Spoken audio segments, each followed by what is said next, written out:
Assalamualaikum warahmatullahi wabarakatuh, sahabat Islam semuanya. Bidadari termasuk salah satu makhluk yang berada di surga serta disiapkan untuk pendamping orang-orang yang masuk surga, yaitu orang yang beriman dan bertakwa. Sebagaimana Allah menciptakan manusia dari tanah, jin dari api, dan malaikat dari cahaya, Allah menciptakan bidadari dari materi dengan berfirman, kun fayakun, jadilah maka jadilah. Tentu saja untuk penciptaan makhluk sebaik bidadari, Allah menciptakannya dari materi yang murni, jernih, halus, sesuai dengan keindahan dan kecantikan mereka yang luar biasa. Allah berfirman, kami menciptakan mereka, bidadari-bidadari itu secara langsung, lalu kami jadikan mereka perawan-perawan yang penuh cinta dan sebaya umurnya untuk golongan kanan. Quran Surat Al-Waqi'ah ayat 35-38. Mereka tidak beranak, melahirkan, tidak pula bertambah banyak. Bagaimana semua itu bisa terjadi? Allah telah memberi isyarat dalam Al-Quran. Mereka sebelumnya tidak pernah disentuh oleh manusia maupun oleh jin.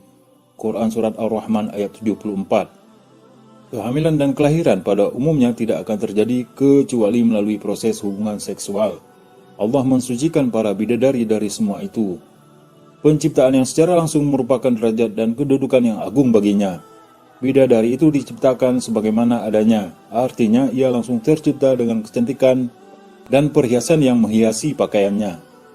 Pakaian itu sangat kuat dan halus, terbuat dari tenunan sutra hijau yang mengkilap. Allah menghimpun para bidadari dengan penciptaan yang baik, akhlak yang mulia, dan pakaian yang bagus. Mereka menghirup harumnya surga yang semerbak, memakan buah-buahan surga, dan minum air surga yang tawar. Wajahnya tampak berseri-seri, itulah kenikmatan yang diciptakan Allah. Dijelaskan pula bahwa para bidadari itu sangat sopan, selalu menundukkan pandangannya. Mereka tidak pernah disentuh oleh bangsa manusia ataupun jin. Dari segi penciptaan, bidadari berbeda dengan manusia yang diciptakan dari tanah, malaikat dari cahaya, dan iblis dari api. Dalam penampilan fisik, bidadari digambarkan sebagai sosok yang sangat cantik jelita dan sempurna tanpa celah.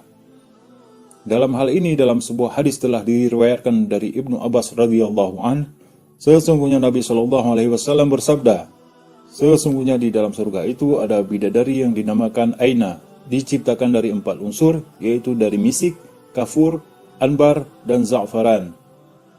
Dalam hadis yang lain diceritakan bahwa Allah menciptakan bidadari dari 4 warna, yaitu putih, hijau, kuning, dan merah.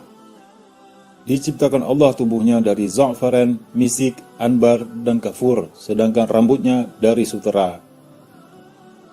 Dari Abdullah bin Abbas radhiyallahu anhu bahwa Rasulullah sallallahu alaihi wasallam bersabda, Allah menciptakan bidadari dari jari-jari kakinya hingga kedua lututnya dari za'faran, sedangkan dari kedua lututnya hingga dada diciptakan dari misik, sedangkan dari dada hingga lehernya diciptakan dari anbar, dan dari leher hingga kepalanya diciptakan dari kafur putih. Hadis riwayat Tirmidzi dan Tabrani dalam Al-Kabir wa Al-Awsat. Dari Abdullah ibnu Mas'ud radhiyallahu an bahwasanya Rasulullah sallallahu alaihi wasallam bersabda, sesungguhnya wanita ahli surga putih betisnya dan sumsumnya dapat dilihat dari balik 7 lapis sutera. Hal tersebut karena Allah berfirman, seakan-akan mereka itu permata yakut dan marjan. Quran Surat Ar-Rahman ayat 58. Kebeningan ada pada yakut dan keindahan ada pada sutra yang dikenakan, sedangkan kehalusan atau kelembutan ada pada setiap sesuatu dalam penciptaan pakaian dan akhlak. Kecantikan bidadari adalah keindahan yang tidak dapat dibayangkan oleh manusia di dunia. Namun perumpamaan kecantikan mereka sedikit banyak dikisahkan dalam hadis Rasulullah SAW.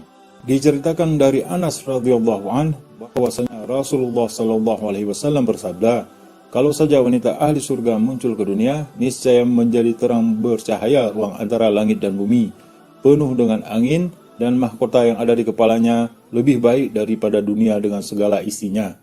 Hadis riwayat Bukhari dan Muslim. Lalu hal apakah lagi yang membuat kita memalingkan muka dari janji Allah yang pasti ini? Wallahu a'lam bishawab.